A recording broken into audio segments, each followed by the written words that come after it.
Passive-aggressive people can make you feel crazy, confused, guilty, or responsible for their moods. And as emotional eaters, we often internalize this and end up overeating to cope. If you know exactly what I'm talking about, stick around. Things are getting interesting.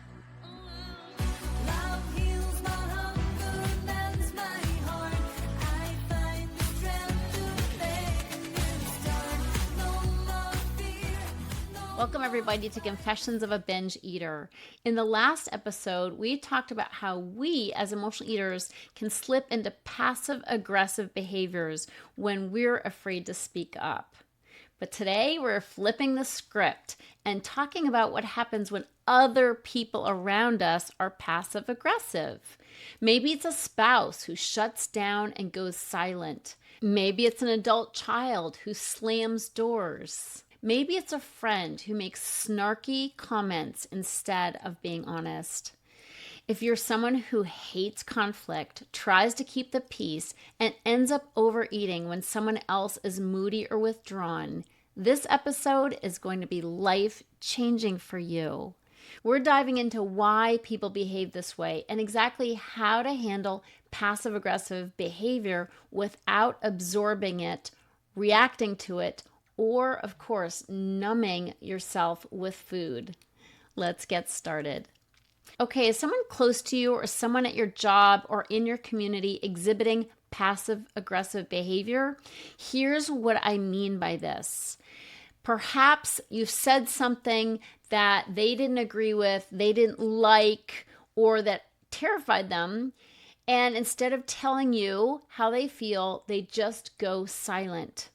Or perhaps you have somebody who is a powder around you. Or maybe it's not so passive. They're slamming cabinets or stomping around the house.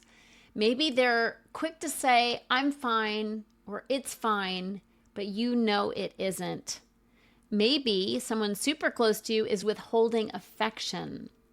Maybe they are giving you a compliment that's somewhat backhanded. There's like a hidden put down in that compliment. Or they're just avoiding direct communication. All right. You hear it from someone else that there's something you've done that upsets them.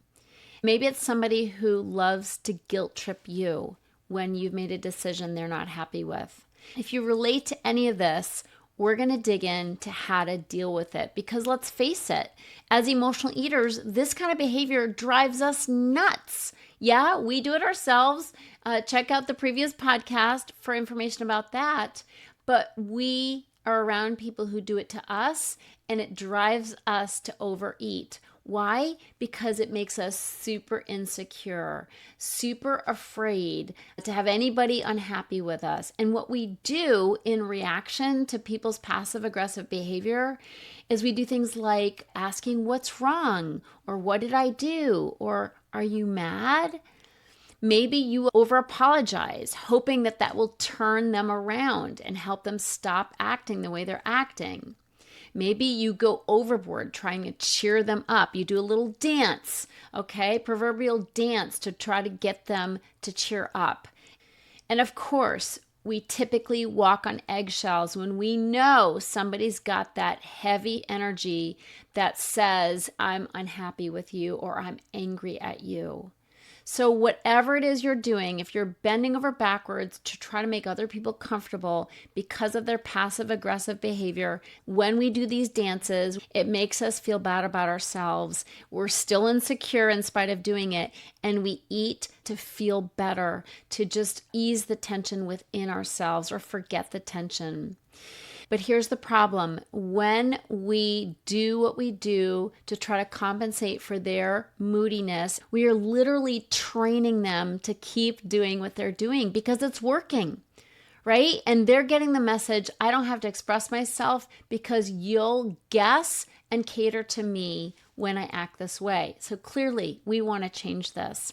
So why do people become passive aggressive? Well, it's no different for them as it is for us. So they do it when they're afraid of conflict, when they're afraid of saying how they really feel. It's a very immature way of responding. And they do it because they don't necessarily have the language, the appropriate language to say what they want to say. Just like us, okay? It's really no different. As emotional eaters, we can be so passive aggressive ourselves. So, like us, they're afraid of conflict, they're afraid of rejection, they don't have good training or modeling around how to be direct. They don't know how to say what they mean what they say, and not say it mean. So it comes out sideways.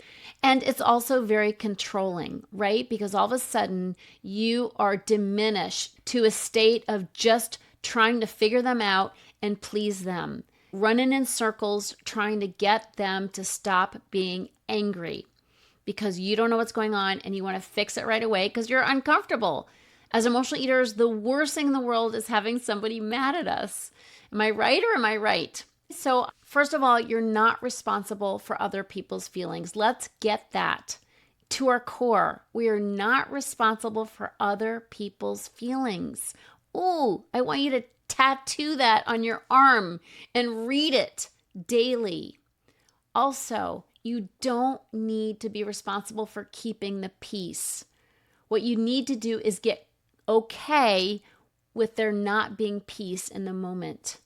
You're going to have to be okay with things not being okay. And I mean that. You're going to have to breathe through somebody being upset with you, especially when they're not being direct about why, and I get it. This has been a problem for me. Like, it's so uncomfortable when someone is mad at us. You can say directly, do you want to talk about it? But you can't make them talk about it. So don't run around trying to explain your point of view and why you did what you did, because what you're really doing is trying to fix them and their mood. And that's honestly going to just piss them off more, right? We don't like it when people do that to us. And so don't do it to somebody else. Don't over-explain. Don't over-apologize. Don't try to fix.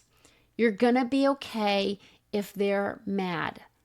Get okay with it. I don't mean don't apologize if you've done something wrong or said something wrong, but at the same time, don't run around like a mouse trying to make everybody appease. Get okay with that tension, because the tension is usually what drives us to eat. We can't take it, so we eat to hide from it. Whereas if you get okay with there being a little bit of conflict, a little bit of tension, just breathe through it, write it out, write in your journal, go for a walk, remove yourself from the situation, do something other than eat.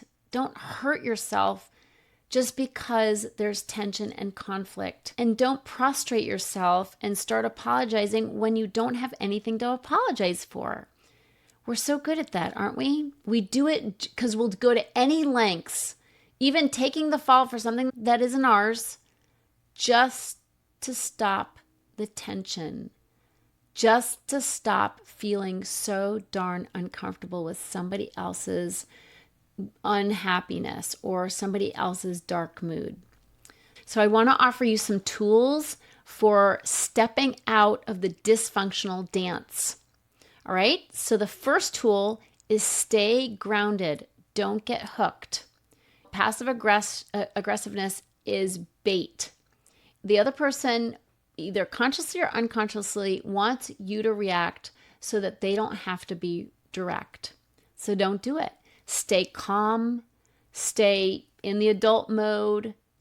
Don't escalate it by jumping in and trying to people please. Stay grounded, because a grounded presence diffuses this pattern. It's stepping out of the dysfunctional dance. The second tool is name what you see, and do this gently without any kind of accusation. You can say, "You seem quiet. Is something bothering you?" Or, "I'm noticing some tension. Would you like to talk about it?" Do you hear how direct that is? It's kind, it's considerate, but it's direct. You can even say, "I hear you saying it's fine, but your body language seems different." Call it out. Okay, so this invites honesty without being attacking. Tool number 3, don't reward the silent treatment. Silent treatment is emotional manipulation. So don't chase them, don't try to fix them, don't beg them, don't over-explain, don't apologize for imaginary offenses. You could say, whenever you're ready to talk, I'm here. That is strong, loving, adult energy. Do you hear the difference? It's not dysfunctional. It's not sick. Whenever you're ready to talk, I'm here.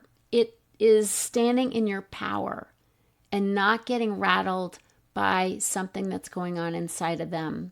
Tool number 4, set boundaries around indirect behavior. Literally, you can say, I'm happy to talk if we can be direct and respectful. Or you can say, I can't respond to sarcasm, or I won't respond to sarcasm, but I'm here when you're ready to be honest. Ooh, that's good, right? I'm not going to respond to sarcasm. Just set down the rule. I don't do sarcasm. Sarcasm is passive-aggressive anger.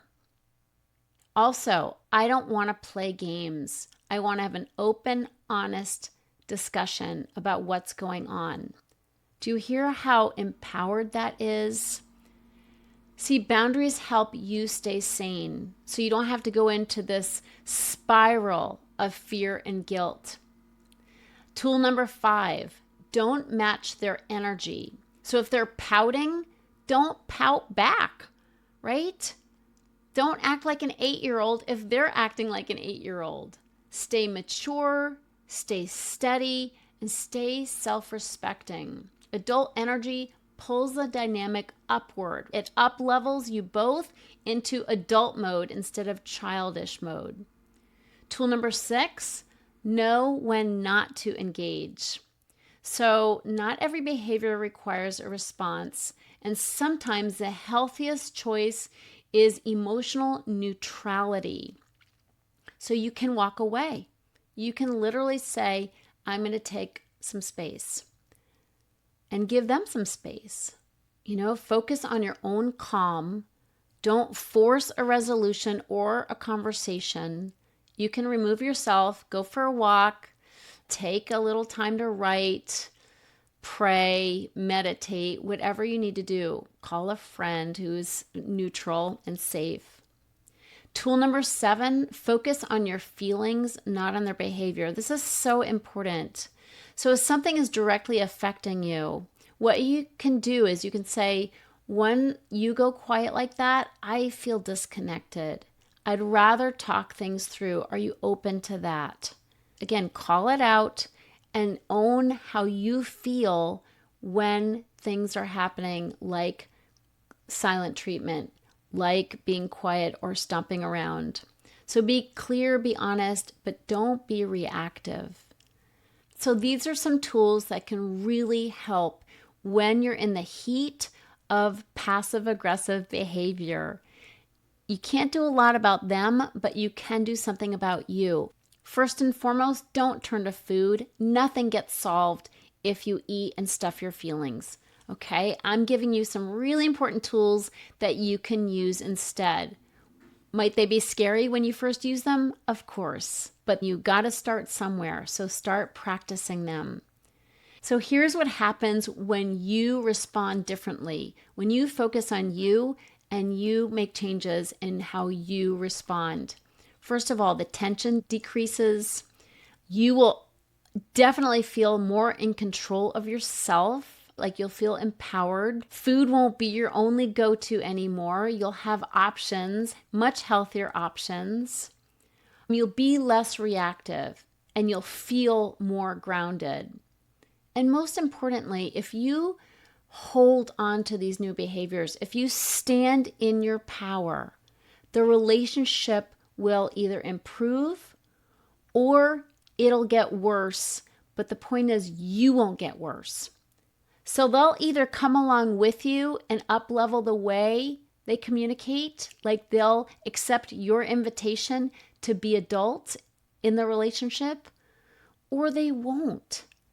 But the important thing is you can only focus on you, and you want to get better day by day and stop resorting to food.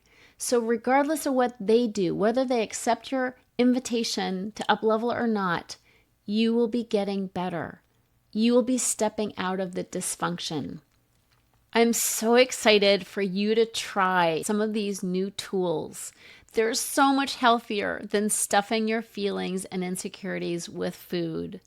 Please join us in the Secret Sauce group on Facebook. It's the Secret Sauce to End Emotional Eating. Join us in the Facebook group and tell us how it's going. How are these new approaches working for you? I can't wait to hear about it. You deserve to reclaim your peace and your power, and I'm hoping as you practice these new tools, you will feel the difference. Thanks so much for tuning in. I love you, and I'll see you on the next show. If you're ready to get off the dieting roller coaster ride and finally make peace with food and with your body, talk to a Heal Your Hunger mentor about what steps you need to take based on your own history with food and weight. Go to healyourhunger.com and register for an emotional eating breakthrough session and see how fast you can experience real change. It's a complimentary evaluation, but there are limited spots available. So go to healyourhunger.com and register to speak with a mentor today.